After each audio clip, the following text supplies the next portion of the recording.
saatesse vaatab? Vabandage, aga mina olen saatejuht. Ei. Sama juttuvaks tere veetud on saatejuht. Ei, mina olen saatejuht. Ei ole mina. Mille? Tähendab, minu kord on. Ei ole, mina alustan. Ei. Mina alustan saadet, see on minu saade. Ei, kas ei ole lepingut lugenud. Minu saade on seda.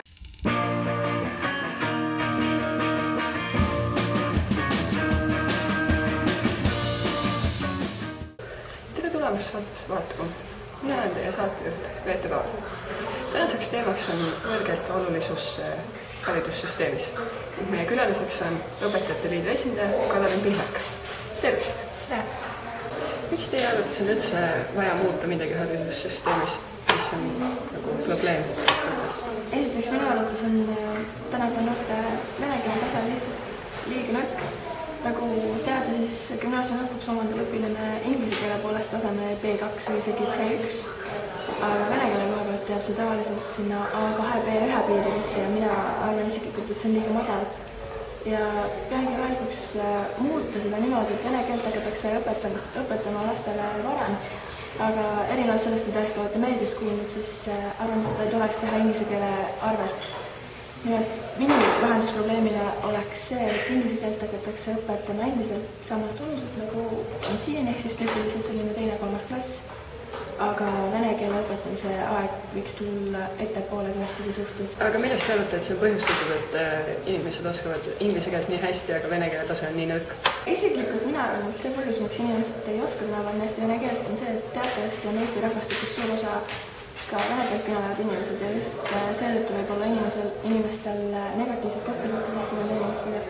Ja samuti on meil ka teatavasti mitte just kõige positiivsem ajalugu Venemaaga enne. Ehk siis sellest võib olla ka tulenenud see, et inimesed ei soovi vene keelt õppida, neil ei ole motivatsiooni seda teha. Nad ei soovi ka luua sellist erilisemat taset vene rahvusest inimestega, õppides ära nende keele, sest et lihtsalt see ajalugu ei ole nende jaoks meeldiv ja nad ei soovi seda pingutust ette võtta. Ja, aga miks te siis arvate, et miks üldse vajalik on, et hakata vene keelt nagu varasemast kooliastmest õpetama?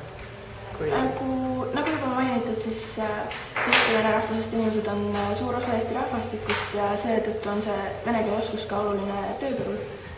Ja just töökuulutustes on seda näha, et peaaegu igal töökuulutusel on oluline vene keele oskus ja just seetõttu pean ka parimaks, et meie noortel oleks võimalikult hea see vene keele oskus, et nad saaksid tööturul hakkama, et neil oleks lai tööpakkumiste valik ja sealt siis ka edasiselt suuremad võimalused karjääri tegemiseks. Siit tuli meieni revolutsiooniline uudis. Te näete nüüd siin ühte pilti, millel, kas see tundub olevat vist Õpetajate Liidu esimees Kadalin Pihlak vadastamas sõnaraamatuid, mis tundub olevat Gustav Adolfi gümnaasium. Kas teil on kuidagi, kuidas te suudate selgitada seda? Pean kahjuks tunnistama, et ka minu vene keele oskus oli kõige parem. Tunnen, et ma ei ole saanud selle kohaselt piisavalt haridust ning olles kutsutud siia saatesse, siis tuli mul ka endal selline soov õppida paremini vene keelt, aga kahjuks ei olnud selliseid rahalisi võimalusi minna seda sõnaraamatut ja ma tunnen väga häbi sellise käitumise pärast ja ma luban selle teo heaks teha. Vaadates seda pilti tekib paratamatult küsimus. Ma saan aru, et teil võis olla vaja ühte sõnaraamatut, aga teil on neid seal käes lausa 6. Jah, kahjuks on selline lugu jah. Soovisin lisaks enda vene keele arendamisele, soovisin sama arengut ja kasvu ka oma lähedastele, ehk siis plaanisin seda raamatut ka nendega veel.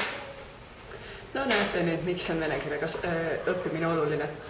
Sellepärast, et tulevikust ei võtaks kasutusele nii drastilisi meetmeid, nagu seda tegi Kadalin Pihlak, kes otsustas lihtsalt ühel heal päeval vadastada Gustav Adolfi gümnaasiumist Smirnova klassist posu vene keele sõnastikke. Seega julgustan teid kõiki vene keelt õppima. Aitäh! Vaadake ka meie järgmise nädala saadet, mil me räägime samuti haridusreformidest. Head õhtut!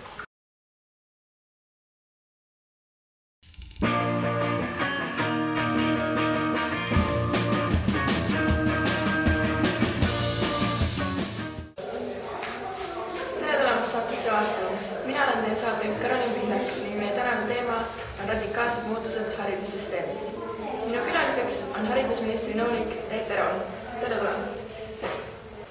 Miks peate üldse muutusi haridussüsteemis saanud teada, et just on kasutusele võetud uus õppekava? No alati on kuskile võimalik edasi arendada ning ei tohi lihtsalt seisma jääda, vaadates, et nüüd on praegu, nüüd on tipppunkt ja oleme saavutanud kõik, mis võimalik. Ja pealegi see teema tõusis just uuesti oluliseks tänu sellele, et meie peaminister Andrus Ansip käis just novembri keskpäevas konverentsil Pariisis, mis keskendus siis noorte tööhõivele. Ja sealt me jõudsime nende ideedeni, et mida oleks vaja just haridussüsteemis parandada ning kuidas muuta selle haridussüsteemiga seoses töötööd toimuvaks. Ja milliseid muutusi te peate siis vajalikuks, mida tuleks ette võtta? No ideaalset süsteemi ei ole olemas ja ei ole sellist süsteemi, mis nüüd absoluutselt kõigile meeldiks. Aga me oleme kuulanud ära ettepanekud õpilasliidud, kes on jõudnud arvamusele, et oleks vaja teha kehaline, muusika ja kunst ja sellised ained oskusaineteks. Nii et nende Eesti oleks võimalik panna hindeid. Nii et see on kindlasti üks punkt, mida me kaalume. Teine süsteem oleks jaotada õppeained semestristesse. Nii et ühes semestris õpitaksegi süvitsi keemiat, füüsikat, matemaatikat ja teises semestris näiteks siis keeli. Aga matemaatika ja eesti keel on kindlasti püsinud, mis jääks nagu. Ja kolmandaks võimaluseks oleks minna üle IT-süsteemile, mida kasutavad ka praegu näiteks Tallinna Inglise Kolledž, Audentes, Linnaherma.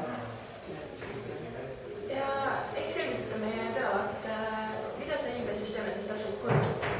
IB-süsteem tähendab põhimõtteliselt seda, et 10. klassi õpilane valib endale 6 ainet, millele ta peamiselt keskendub. Ja õpibki 3 õpet täiesti süvitsi ja ülejäänud 3 õpib standardtasemel. Ja see olekski, meil on mingid lisaained ka, mis on ainult IB-süsteemiga, aga põhimõtteliselt see on selle lihtne selgitus. Ja milleks arvates, et see IB-süsteem kasulik on, mis on tema eelis meie praeguse süsteemis? Esiteks võtaks kindlasti õpilased suures osas koormust maha, sest arvestades praegu on õpilased õppida kuskil 14 ainet umbes kaudu ja vähendada seda hulka ainult 6-le on tõsine kergendus õpilasele, sest tal ei ole nii suurt stressi. Ja pealegi nüüd 6 ainet oleksid tema enda valitud, ta on ise nendest huvitatud, mis tähendab, et tal on suurem motivatsioon neid õppida. Ja seda ka, et kuna IB on rahvusvaheline süsteem, selle järgi õpivad ligikaudu 1 miljoni õpilast üle kogu maailma, siis ülikoolid aktsepteerivad seda rohkem kui iga riigi eraldi süsteemi, mis tähendab, et on lihtsam esitada avaldust ülikooli, mis tõttu oleks seda. Ja milliseid muutusi siis peate vajalikuks, et tuleks sisse viia, et sellist IB-süsteemi kehtima saada? Ma arvan, et need muutused me kavatsen neid ellu viia kindlasti järgneva paari aasta jooksul. Pigem on need muutused, mis me saame ellu viia alles kuskil 5–10 aasta jooksul. Ja selle aja jooksul me tahame kindlalt selgeks teha, milline nendest süsteemidest oleks parem.